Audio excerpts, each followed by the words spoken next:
Hey there, my sweet and dirty readers. Welcome back to another Sierra Talks Books with Authors, where if you are sweet and you love to read dirty, then you're in the right place. My guest today on Sierra Talks Books with Authors is the incomparable Monica Murphy / Karen Erickson. And to say that I fangirled hard when she accepted my invite to do this interview is an understatement. So get ready to talk everything books with Monica Murphy. Well, hello and welcome, Monica Murphy, to Sierra Talks Books with Authors. I'm so honored and privileged to have you on my show today. Thank you so much. Thank you for inviting me. Yeah, so I have been longtime reader. Oh, thank you. I wanted to talk about your books and kind of your journey through this publishing career. And I know that you write as Monica Murphy as well as Karen Erickson, and you started back in 2006. Is that correct? Yes. Yeah. I was first published with a digital publisher that no longer exists. There's those out there. And my first royalty statement was $40. Woohoo! I was like, oh, look, I made money. And I published as Karen, right up through 2016 with new stuff, at least through 2016. Okay. And I just haven't really done anything with the name since. I've got rights back from a couple of publishers. Well, a lot of publishers, because the majority of the publishers I wrote for are no longer with us. And I've just been kind of lazy and not re-release that stuff. Yeah. I don't think it's laziness. It's just that there's just so much, you want to write so much, more new stuff. Exactly. And there's only so many hours in the day, right? Exactly. Speaking of which, so here we are during this, I know I'm going on 5 months of quarantine since March. How has this changed your lifestyle, your writing style? How have you adapted to it? Have you done anything different? When we were first under quarantine, we all were a family of 4. My oldest son he lives in Washington, like you. Yeah, he's in Wenatchee. We spent a lot of time together, which normally we wouldn't spend that much time together because, especially my daughter, she's always off and about and doing something. And once she got her license, it's like, who are you? And And so I kind of enjoyed the fact that we were able to spend more time together. Really, my life has not changed that much. I don't target as much. You know what I mean? Yeah. Right. I don't really like to go out and about, and I really didn't when. It's not that I don't like to go out, but when you work from home, you don't. Yeah. Home. So the only thing that's going to change is that normally right now I would be heavy duty involved in cheer practice. I'm a coach for my daughter's high school cheer team, and we would be gearing up for the football season, and we are not having a football season this fall. We are supposed to have one start in the winter. So that is actually going to give me more time. So that's a good thing. When you originally started the new pen name, what was the reasoning behind Monica Murphy and Karen Erickson? Okay, so I had Karen, and then in 2012 I started reading all of these books, new adult books, and Abby Glines, Jessica Sorensen, Colleen Hoover. There's many more. Mm-hmm. They were amazing. And I'm like, I want to do this. And so I had an idea, and I wrote it like fast. I wrote it in a really short period of time.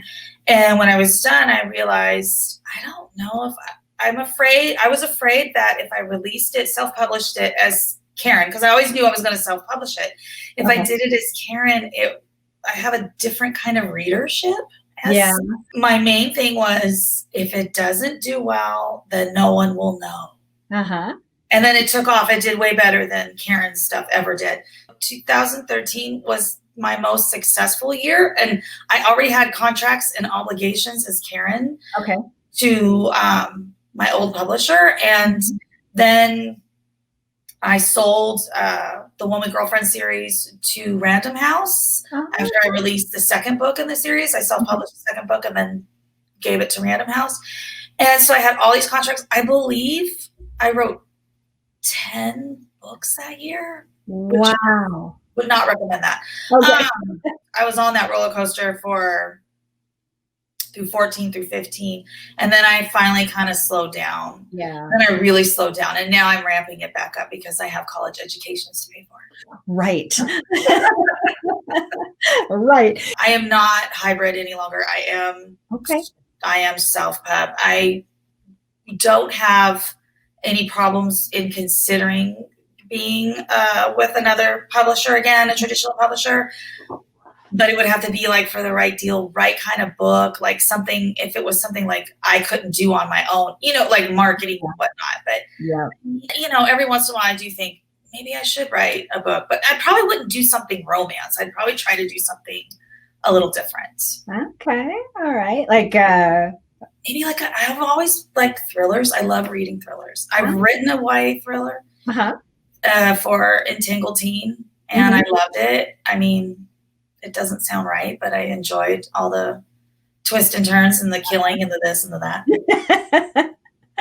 All right. So that was fun. And then you also have young adult, correct? I do. I currently have 2 series I'm working on. One's more of a kind of a young adult, but like very mature because, they do the dirty. And then I do write a contemporary romance series as well. Okay. Who's your favorite to write? What interests you, pulls you more? It just depends. Like, this is why I like to change it up because I can get bored or sick of like sometimes with these teen books there's a lot of angst because there's a lot of angst, right? And then you can get kind of sick of the angst and then you go write a nice fluffy contemporary romance and it's all happy and sexy and banter and fun. So I like to be able to do both. I like having variety. I know it's probably not the best thing to do because maybe people will be like, you're off brand, but oh well. I've had funks and I've written books and I've published books that have not done great. And I know why. It's because I was kind of in a funk and I wasn't feeling it. And so then the reader doesn't feel it either, right? I mean, that makes sense. So if you're, as an author, you're feeling it, then the reader should feel it, hopefully. Yeah. That's the hope. Yeah, absolutely. What got you into writing? I'd always loved to read. And as a lot of romance authors, I discovered my mom's secret stash in the hall closet. And she would always go to this used bookstore and trade in books and get books. And my mom tells me that bookstore is still open. I bet I still have credit there. Because they do a little filing system with little index cards. Anyway, so I started reading those, and I'm like, I'd love to do this someday. At the time of my life, I didn't read books. Yeah. I only had time for like a magazine every once in a while. I felt like it was published by late 2006. So it was pretty exciting. I don't know. It's just something I've always loved reading them. So I thought, why not try writing them? I was a major in college too. So I always enjoyed writing.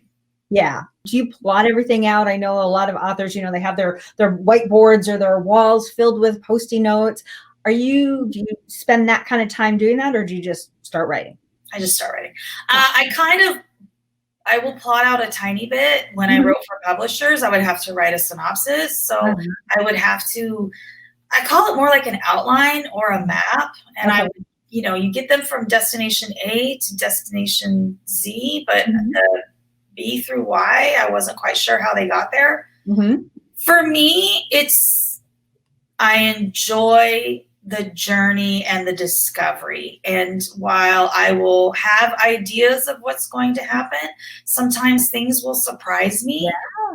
And I always like to tell readers, if you're surprised by something, that's because I was too, because I did not plan on doing that. When you're a baby author, as they like to say, you read all the books and how to write and the workshops and whatever. I tried. I bought the whiteboard. I bought multicolor Post-its that I still have, and these are 10 plus years old. Oh my goodness. And I was going to plot out chapters and do all these things and scenes, and it was going to be all mapped out. And I tried, and I'm like, this is terrible. Every ounce of fun out of it. Yeah. All of it. Yeah. All the fun. Yeah. The journey to me is the fun part. Yeah. Very much so. Cool. The life lessons that you can share with other authors. Oh wow, look, my hair is really frizzy. You can edit that out. I can't see that. So. Oh, I can really see it all of a sudden. One thing that, I mean, there's a host of things over the years. You kind of can become jaded. I can become cynical of certain things. Okay. You've had control of your stuff, and then you give over control of your work, and they're like, we're going to do this. And you're like, no. And they're like, yeah, too bad. And so that's hard.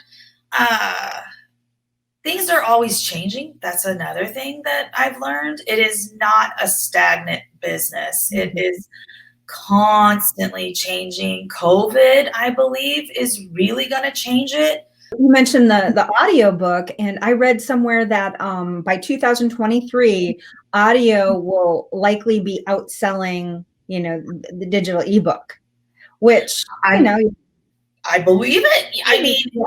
I think people don't have a lot of time, and I believe our world, the way that it is now, social media and everything, we want it now, and we want to get it over with. And so if we can multitask and drive to work and listen to a book and clean the house and listen to a book, and I think it totally makes sense. Yeah. Favorite trope in romance to write? Do you have a favorite?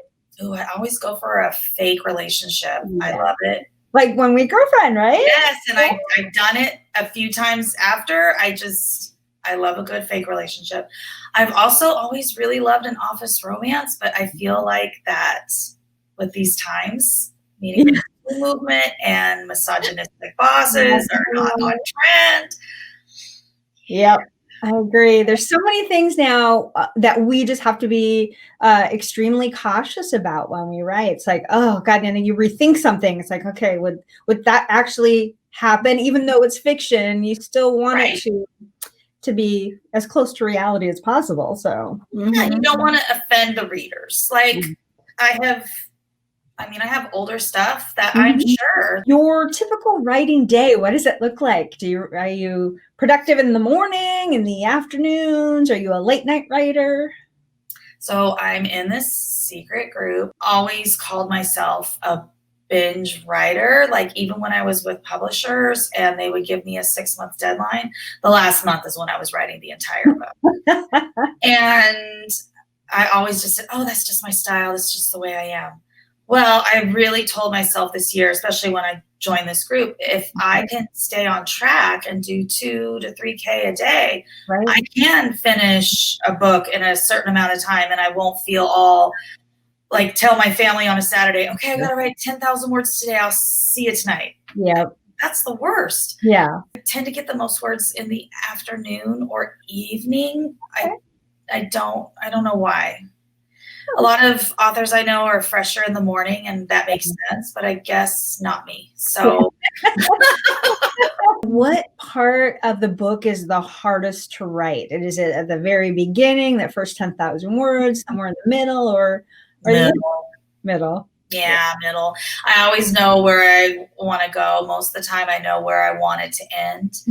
And sometimes it could just be some of those things that happen. I would say like the first middle part. So let's say if we divide it into quarters, the second quarter can be kind of difficult. Yeah, very much so. Yeah. And then is there something that you do to kind of push yourself along then, or do you step away from it for a little bit? Or I mean, sometimes I will, or sometimes I just muddle through. I mean, Nora Roberts said years ago, if you just write, even if it's total crap, like you gotta put something on the page or else you have nothing to work with. So sometimes I just push through that crappy scene. And it's okay. You can always go back and fix it, delete it. Yep. I think it's a fairly recent book, Rate a Date. Yeah. I saw two different covers for that. Yeah. What's the reasoning behind the two different covers? Tell me. It's a weird thing. So, okay, I originally did them illustrated. Okay. Hong Lee is my cover designer, and she's amazing. Uh-huh. And she came up with these beautiful designs, and the concept is it's going to look like a street front when it's all said and done. When you line them up, it looks like a street. And that's really cool. Yeah. Yeah. So we loved them. They're so cute. They don't sell that well digitally. Ah. So my publicist, Nina, shout out Nina, said, you need to change them. And at first I was like, no, I can't. Mm-hmm. And then finally I'm like, okay. So we switched them over to the Sexy Men for digital and the illustrated for print. Oh. Okay. So it wasn't like anything that was a normal strategy. You know what I mean? We weren't like, oh, we're going to do this and do this. Right. And it's just, I didn't want to give up the illustrated, and I have a lot of readers. My glasses keep slipping. I have gained a lot of readers, new readers to that series because they're illustrated. Oh. They love the illustrated cover. They love to be able to take photos of it and put it on their social media. They think it's cute. Yeah. Yeah. And then there's the ones.